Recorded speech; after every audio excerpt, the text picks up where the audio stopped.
Hey everybody, what's going on? It's the Wrestling King 619 here, back at you with another video. And now, this video is we're gonna be talking about Raw. Raw started with Kaiser and Gunther celebrating that Gunther won the King of the Ring tournament.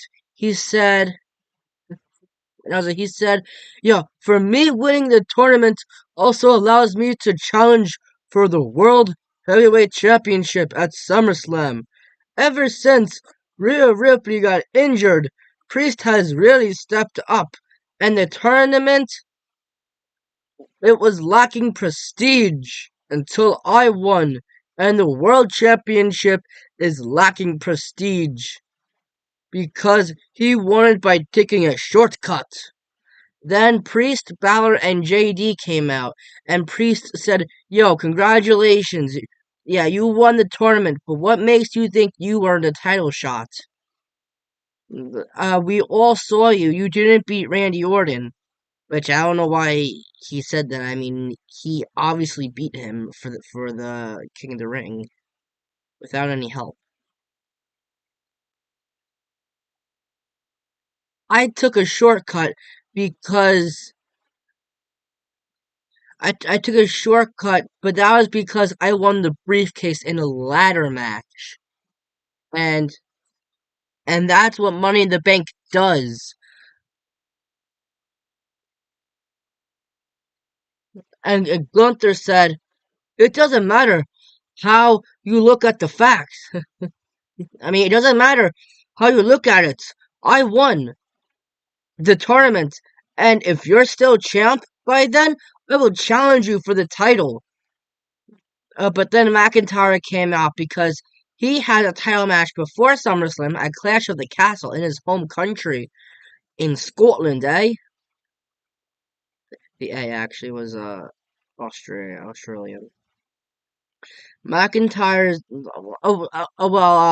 Gunther got out of the ring after this, and McIntyre said, "Yo, Priest, you're spreading yourself too thin. You got Judgment Day messing up left and right. No offense. And ever since the real leader, Rhea Ripley, got hurt, the Judgment Day is falling apart. I'm gonna paint you a picture. Finley, William Regal, Wade Barrett, British Bulldog.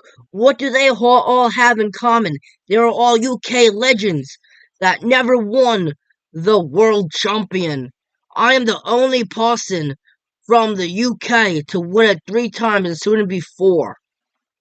Wait, what about Sheamus, though? I mean, Sheamus has held the title for 4 times. Look at Clash of the Castle last year. The fans broke Roman mentally. And if it wasn't for Solo, I would have won. And you're walking into a war zone. And the fans, they're gonna break you. And I'm gonna break you physically." A priest said, "That's what your game plan is, really? To get under my skin?" You talk about truth, right? So here's a question. Is your wife gonna be there? And Drew said, "You better watch out what your next words are very carefully, because I'll drop you right where you stand." And Priest said, "Easy, easy, Tiger. I just wanted to see if I can get under your skin," which clearly I did. Then Braun Strowman came out because he is facing JD next. And also, McIntyre and Priest were about to fight, but the scene was taking too long. Then we go to our opening contest, Strowman versus JD, and Balor is at ringside, of course. And throughout the match, JD is targeting Strowman's leg. Balor got on the apron, and Strowman brought him in the ring the hard way. And while the referee's back was turned, Carlito came out. He tried to beat up Strowman, but he got beaten up for his troubles. But with a power slam, but with a running power slam, Strowman won. After the match, Carlito and Balor were attacking Strowman, but he beat both of them up. But then got a chair shot from JD and didn't even flinch. And all 3 of them ran for the hills.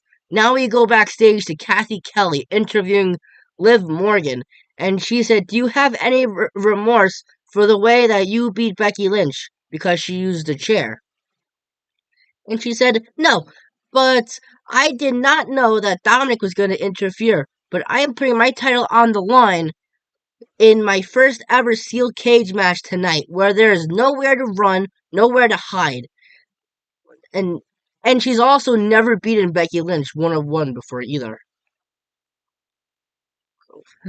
And now we go back to the ring, and it's Dragunov versus the highlight of the night, Ricochet. And Ricochet's ribs are taped. That's because last week and the last couple of weeks, Braun Breaker is running roughshod backstage these last couple of weeks, beating up anybody he can, including Ricochet and Dragunov, for not being part in the King of the Ring tournament. It was a good match until Breaker interfered and threw this match basically away. And he beat up them both, and Pierce is out there, obviously angry at him. We go to a segment earlier today, Awesome Truth, and Truth is in an ice cream truck, handing out ice cream for Memorial Day. And then New Day came on the scene, and Woods said, "Can we get a shot at the titles?" And Miz said no, but Truth said yes. And Miz left, and Truth closed up shop, so to speak. Then Karrion Kross came on the scene and said to Woods, "I believe in you, and I can help you, but you gotta leave this New Day crap behind." And Woods said, "I am not bringing up I am not breaking up a 10-year tag team and arguably best tag team in the world." And Kross said to Kofi, "When is Woods going to have his moment? When you retire?" And Woods said, "Next week, when we fight AOP, we're going to show you how much left we have in the tank." Now we go back to the ring, and it's AOP versus the Creed brothers, with Ivy and the rest of Final Testament at ringside for their respectful teams. Scarlett attacked Ivy, which distracted the Creeds, and with a double move called the What a Rush, AOP won. A little history side note, What a Rush was the WWF, one of their greatest tag teams, Road Warriors, Legions of Doom, Animal and Hawk. That was their catchphrase, What a Rush, from back in the day, when Ellering was their manager. We go to a talking segment with Rey Mysterio, and he said, "Carlito, you are welcomed in LWO with open arms, and we would still be a familia. Yeah, but your jealousy towards Dragon Lee made you bitter and changed sides. And your attack on Cruz del Toro last week was a huge mistake, man. So you can go run to Judgment Day. They maybe could invite you in with open arms, like I tried, but those days are over. And when we face each other tonight, you're gonna find out what happens when you cross Rey Mysterio, when you cross the NWO."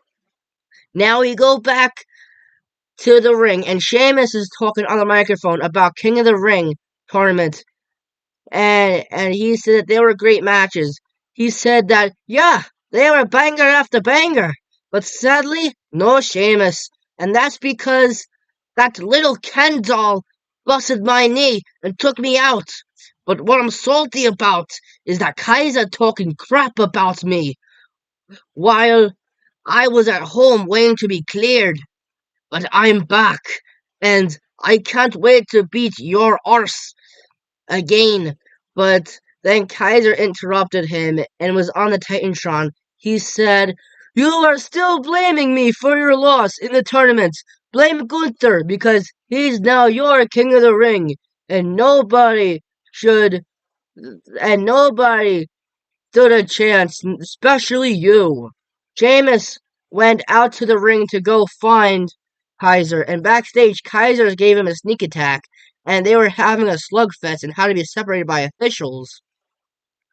Then we go backstage to Becky and Lyra are there. Becky said, "Hey, Saturday didn't go our way, but it's not about winning all the time. It's about getting better." Now back into in-ring competition, and it's Lyra Valkyria versus Kairi Sane, and Dakota is at ringside, and Lyra's ribs are taped from the war that she had in the finals against Nia Jax and King and Queen of the Ring. Kairi gave her a double stomp to the injured ribs and pinned Lyra, but she kicked out. Kairi was looking for the insane elbow, but Lyra got the knees up, and with a crucifix roll-up pin, Lyra won the match and got out of the ring just in the nick of time before Dakota got to her. Now we go to Judgment Day's clubhouse with Priest and Dominic, and Priest is upset because Dominic inadvertently helped Liv win the title at Queen of the Ring, and Liv was the one who injured Rhea in the first place. He said, I know I messed up, but I talked to mommy, and I talked to Rhea, and I told her I'm going to fix it. And Priest said, you better fix it, because if you don't, I wouldn't want to be you. Now we go back to the ring, and it's Rey Mysterio versus Carlito. And Zelina and Dragon Lee are at ringside, but no Judgment Day. That will soon change, though. Carlito gave Mysterio a spinning airplane cutter and pinned him, but Mysterio kicked out. Outside the ring, Balor came out from the crowd, and see what I mean? And beat up Dragon Lee, but Mysterio got him with, I think it's called a seated senton, when he basically, hold on, picture this is, picture RVD's Rey Mysterio, right? He goes, "Ah," right where he goes like that, and then just falls. That's the move that broke Undertaker's nose that time. Um, Mysterio got him with the 619 and a West Coast pop and won the match. After the match, Mysterio was beating up Balor, and Dragon Lee was about to put him through the announcer's table, but Priest came back in the ring and beat up both Mysterio and Dragon. Now we go backstage, and Gable is still belittling the Alpha Academy. He said, I would have been Intercontinental Champion if it wasn't for you, but yeah, but somehow, someway, I'm giving you a chance to redeem yourself against Bronson Reed. And now it's Otis versus Bronson Reed. And Otis gave him a crossbody and a power slam. It was looking for the caterpillar, but Gable got on the apron and does not want him to do it. Due to the distraction, Reed gave Otis a senton and the tsunami and won the match. And Gable is still saying that it's Otis's fault that he lost because he didn't want any funny business. Gable got on the microphone and said, and at this point, Otis was out of the ring, and Gable was still in the ring at this point, and got on the microphone, and he said, Otis, get your ass back in this ring! And we're gonna have an Alpha Academy meeting, and also called out Maxine and Tozawa, which did come out. Chad said, Otis, I give you a chance to redeem yourself, but you blew it. I know what you are, though. You lack discipline. So tonight, I'm going to show you discipline. And he said, you made me do this. This is going to hurt me more than it's going to hurt you. He took off his belt and was about to whip him, but Maxine stopped him. But Gable said, Maxine, you have a problem with this? Leave the ring. And she did. And he was about to whip him again, but then Sami Zayn came out. Sammy came in the ring and said, you're not tough, you're a weak little man. Every time you manipulate yourself into a title match, you come up short. But you blame everyone. You blame the crowd. You blame me, Sami Zayn. You blame Alpha Academy. But at the end of the day, you're the one that can't get the job done. And Gable said, I would have been Intercontinental Champion this Saturday if it hadn't been for this bubbling idiot. And it was about to whip him, but Sammy stopped him and took the belt, but put it to the side along with the IC title. He was inching to Gable, but then Otis got in the middle of them, and Sammy said, What are you doing, Otis? How much longer are you going to listen to this guy's crap? I told you last week, you have to listen to them. You have to listen to the fans. Gable blindsided Sammy, and Sammy was still fighting back, but Otis got Sammy off of him, and with the distraction, Gable beat him up again, but the crowd was chanting for Otis to turn on his master, but he did not. We go backstage to Kathy Kelly interviewing Shayna Baszler and Zoe Stark about their title match against Jade Cargill and Bianca Belair. And they said that they know that they can beat them for the titles and to invite them to Raw next week. But then Sonya Deville interrupted them and said, "You guys sound like champions already, but you're not. But you will be, but not but not without my help." Shayna said, "We've beaten every tag team on Raw. So I suggest you stay out of our business unless you want to go through ACL surgery again." And then Alba Fire and Isla Dawn was on the scene, and Alba Fire said, "Did we just hear that you've beaten every tag team on Raw? Well, not us. Now it's the main event." Well, but also Alba Fire and Isla Dawn, they're like jobbers. You haven't seen them in months. Like you only see them like for when they need like a tag team, like when like someone else like when they have to like fill in for like when they have to like fill in for someone. But Alba Fire, she has a lot of history under her belt. Remember, she was the one who has held the NXT UK title for almost 700 days, I think. I think almost 700, maybe like 247 or something.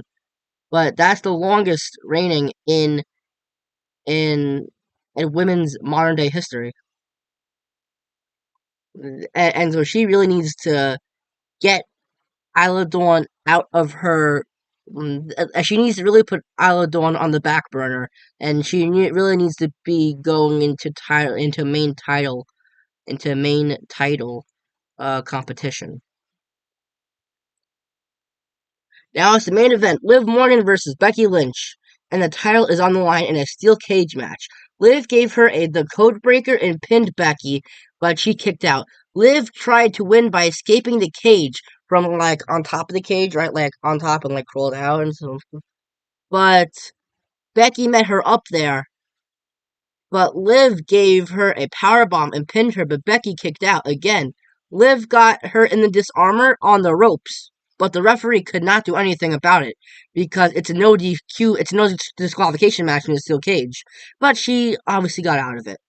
Then Dominic came out and opened the cage door for Becky to escape and win her title and win back her title.